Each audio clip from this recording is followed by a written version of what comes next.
Good morning बच्चों। Class 7 Hindi medium प्रश्नावली 11.2 में प्रश्न नंबर 1 है, निम्न में प्रत्येक समांतर चतुर्भुज का क्षेत्रफल ज्ञात कीजिए। तो देखो ये समांतर चतुर्भुज है ए, ऐसे बी भी समांतर चतुर्भुज है, सी भी समांतर चतुर्भुज, डी भी समांतर चतुर्भुज और ए भी समांतर चतुर्भुज। तो देखो ए का क्षेत्रफल ज्ञात करना है। अब समांतर चतुर्भुज में क्या होता है, आमने सामने की भुजाएं समान होती है और कोई भी कोण 90 डिग्री नहीं होता।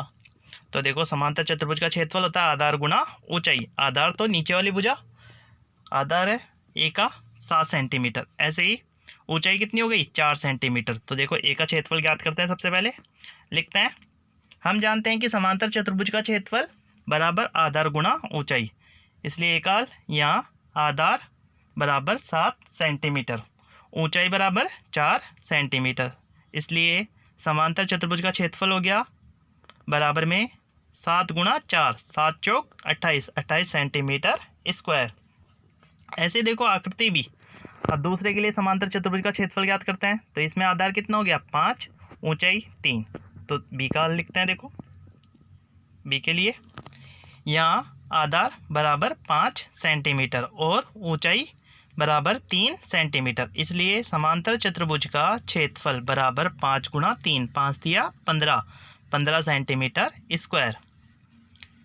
फिर सी आकृति में देखते हैं, इसमें आधार कितना हो गया 2.5, ऊंचाई 3.5। तो देखो सी का हल, सी में यहाँ आधार बराबर 2.5 सेंटीमीटर, ऊंचाई बराबर 3.5 सेंटीमीटर, इसलिए समांतर चतुर्भुज का क्षेत्रफल बराबर 2.5 गुणा 3.5 बराबर हो गया 8.75 सेंटीमीटर स्क्वायर। अब आकृति डी को देखो, आकृति डी को देखेंगे तो इसमें आधार कितना हो गया, आधार हो गया 5 सेंटीमीटर और ऊंचाई 4 सेंटीमीटर। इसको ऐसे सीधा दिखाएंगे, घुमा के जब देखते हैं तो आधार हो गया इसमें 5 सेंटीमीटर, ऊंचाई 4.8 सेंटीमीटर। तो देखो डी का हल, यहाँ आधार बराबर 5 सेंटीमीटर और ऊंचाई बराबर 4.8 सेंटीमीटर, इसलिए समांतर चतुर्भुज का क्षेत्रफल बराबर 5 गुणा 4.8 बराबर गुणा करेंगे कितना हो जाएगा 5 चौक 20 और पॉइंट से 8 से गुणा करेंगे तो 4, 20 और 8 20 और 4 कितने हो गए 24 सेंटीमीटर स्क्वायर। ऐसे ही देखो ई में देखेंगे तो आधार कितना हो गया 2, ऊंचाई 4.4 सेंटीमीटर।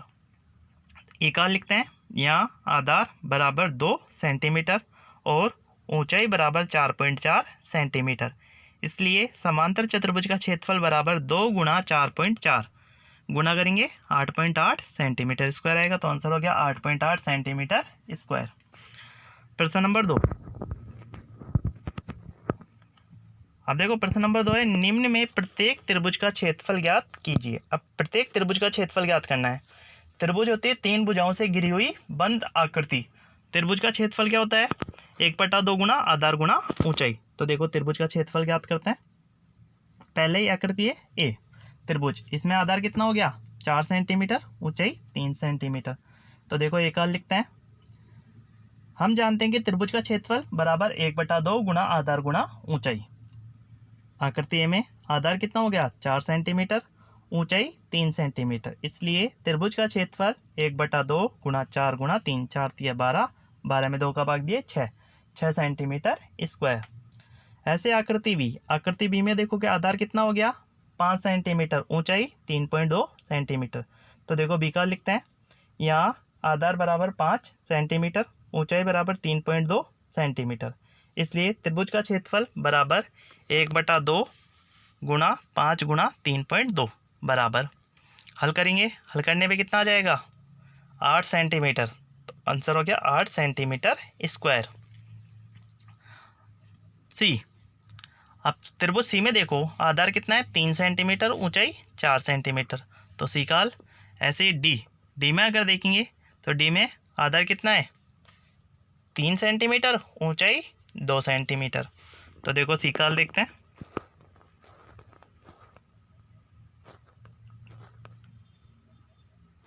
सी का हल, यहाँ आधार बराबर 3 सेंटीमीटर, ऊंचाई बराबर 4 सेंटीमीटर, इसलिए त्रिभुज का क्षेत्रफल बराबर 1/2 गुणा 3 गुणा 4, 4 3 12, 12 में 2 का भाग दिए 6, 6 सेंटीमीटर स्क्वायर।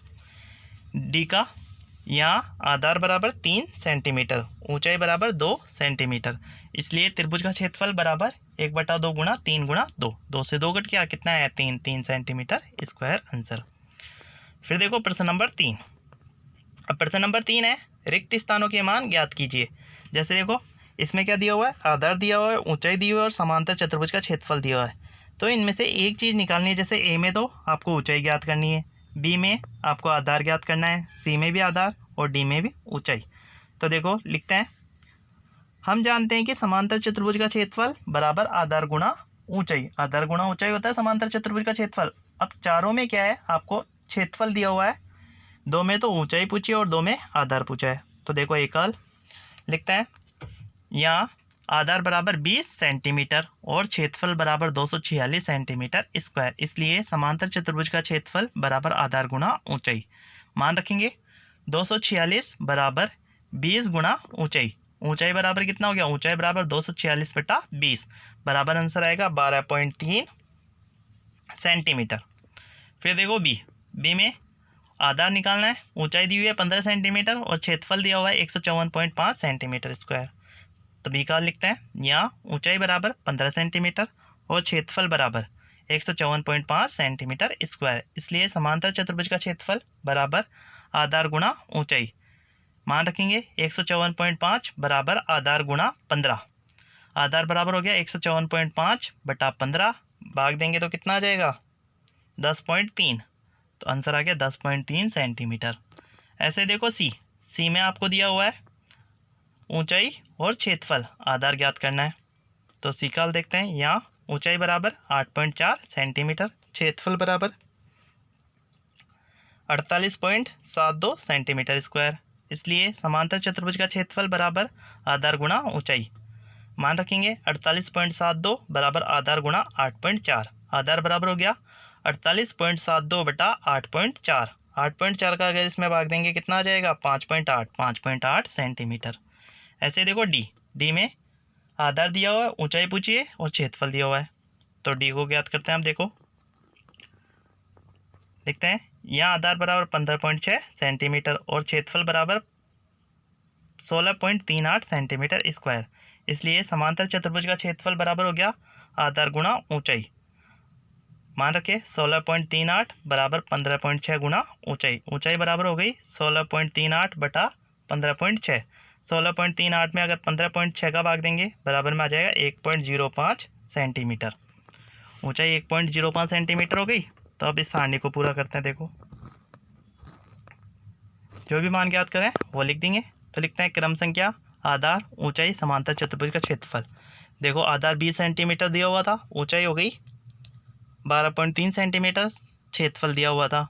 ऐसे ही बी में आधार हो गया 10.3 सेंटीमीटर, सी में 5.8 सेंटीमीटर और डी में ऊंचाई हो गई 1.05 सेंटीमीटर।